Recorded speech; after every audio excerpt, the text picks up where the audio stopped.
President Trump will be arraigned in another humiliating act by the government, humiliating to our justice system. And when that occurs, if he says anything, we will be there.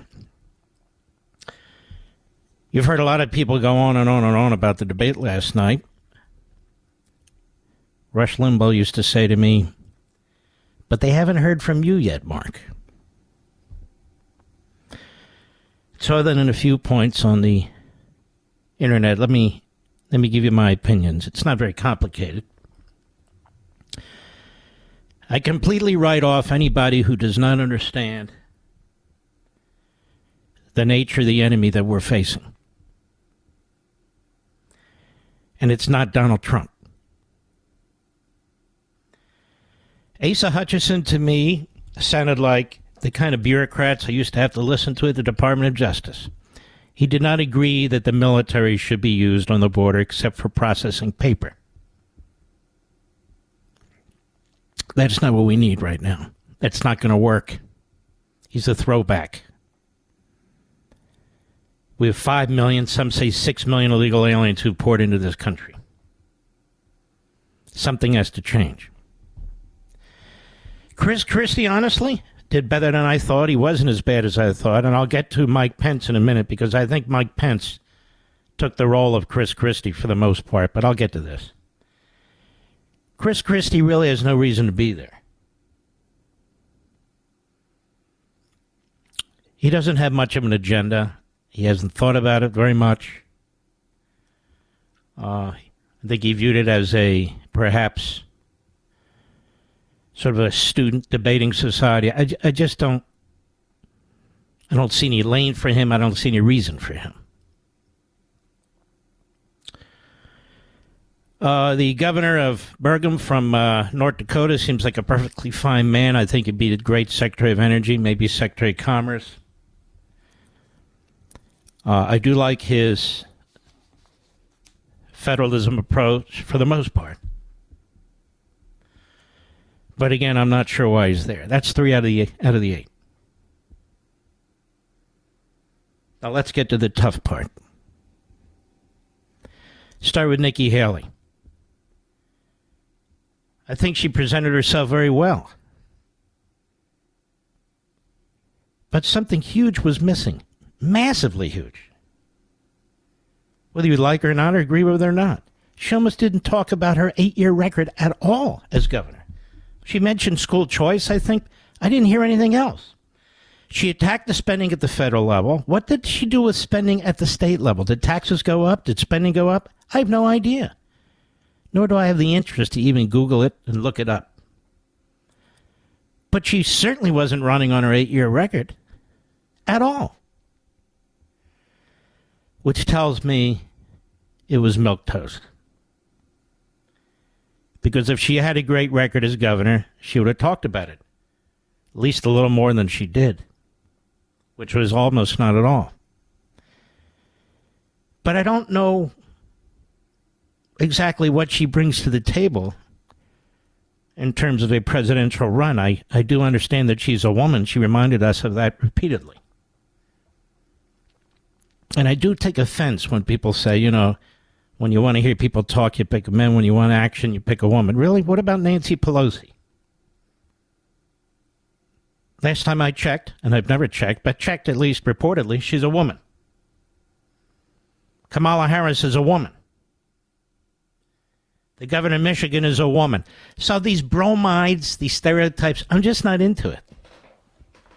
In the least, she's not Margaret Thatcher. If that's the impression she wants to leave. So that's my comment on that. Then we have, so that's what, 4 of the 8, Mr. Producer? Something like that. I want to move to, we had Tim Scott. Extremely likable, very decent, very nice guy. I got to believe he's running for vice president. He didn't say anything he hasn't said before here and elsewhere, which is okay. But it's really kind of hard to run for president as a senator when you're one of 100. And what do? You say, I sponsored this legislation or I voted for that and so forth and so on. That's great. But when you take the measure of the man, he's a good man. He's a good man. I actually think he'd be a very effective president. But I don't know for sure. That leaves us with 3. Mike Pence, to me, last night looked like a lunatic. He was loud. He was obnoxious. He went over his time repeatedly.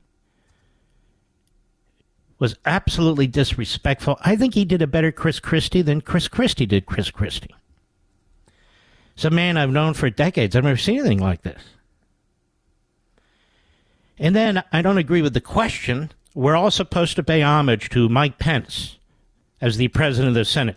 Did he do the right thing or not? Oh, yeah, I think so. Oh, yeah. Then there's Christie. We have to all agree he did the right thing. And then we have Pence himself, patting himself on the head, on the back, taking bows, kissing his own ass, and all the rest.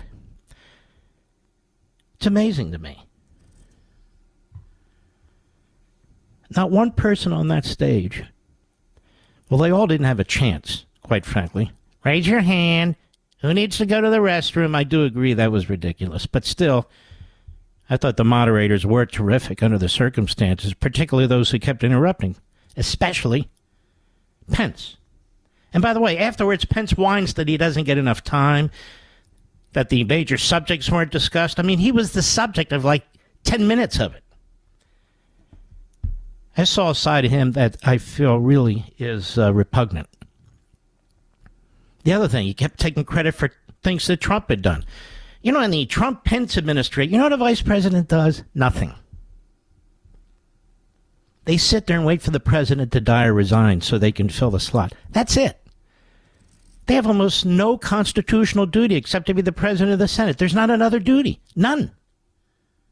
Which is why a lot of people who are really effective or they've been leaders, they don't want to be vice president. Pence wanted to be vice president. So don't tell me he did all these things as vice president. The only thing I remember Pence ever doing, there's actually 2. Standing behind Trump and smiling and promoting Fauci. Those are the 2 things I remember, Mr. Producer. But he was utterly obnoxious.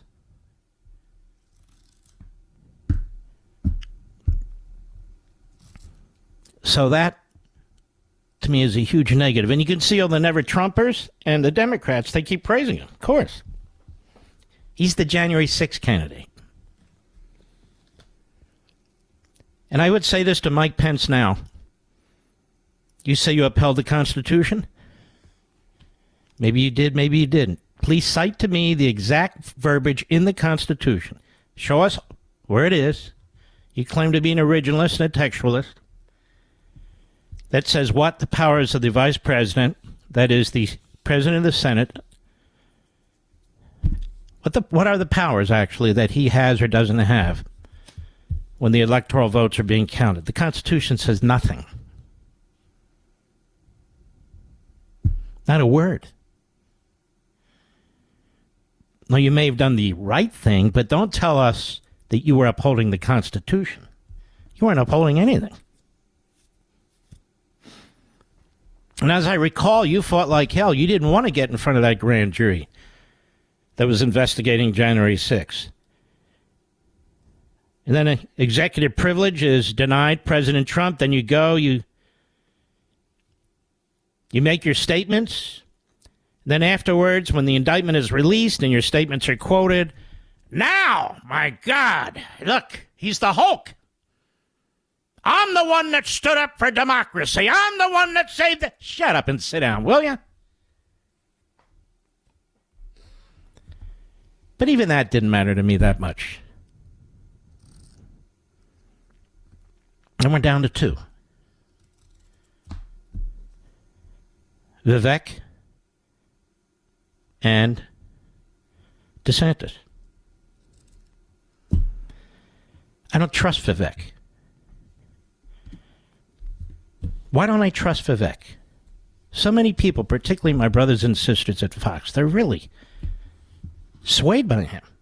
Particularly President Trump loves the guy. Well, he should, because the guy's definitely 100% in his corner, and that's fine with me, but that's not my point. Why would he be a great president? How would he even get elected president? What are you talking about, Mark? With the slightest bit of research, not done by me, but done by others, which you have to expect. You got opposition research, you got the media, you got all kinds of stuff going on out there. He's flip-flopped on a number of issues already. And yet he stands out there and says, I'm not bought. I'm not a politician. The people want the truth. Now, he says he's going to abolish 5 federal agencies. No, he's not. You have to have Congress pass authorizing legislation, in this case, to eliminate these departments and agencies. He doesn't have a magic wand any more than Joe Biden has a magic wand when it comes to student loans. How would he do this? He won't. If he could have done it, Ronald Reagan would have done it. Reagan fought like hell to get rid of the Department of Education. It was brand new after Carter. He was blocked in the Senate by Republicans. And nobody had more influence over Republicans than a man who won a massive landslide popular vote and a massive landslide electoral college vote. So how are you going to get rid of this Department of Education? And here's my problem. It's like the gun control nut jobs and all the rest. When they're talking like this, they don't have an actual solution, or we can't find an actual solution.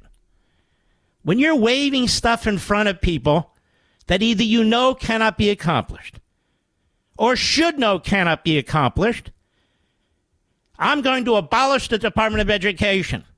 And parents have a responsibility to raise their children properly. I don't think we disagree with the latter, and we certainly support the former. But where's it going to get us right now? Nowhere.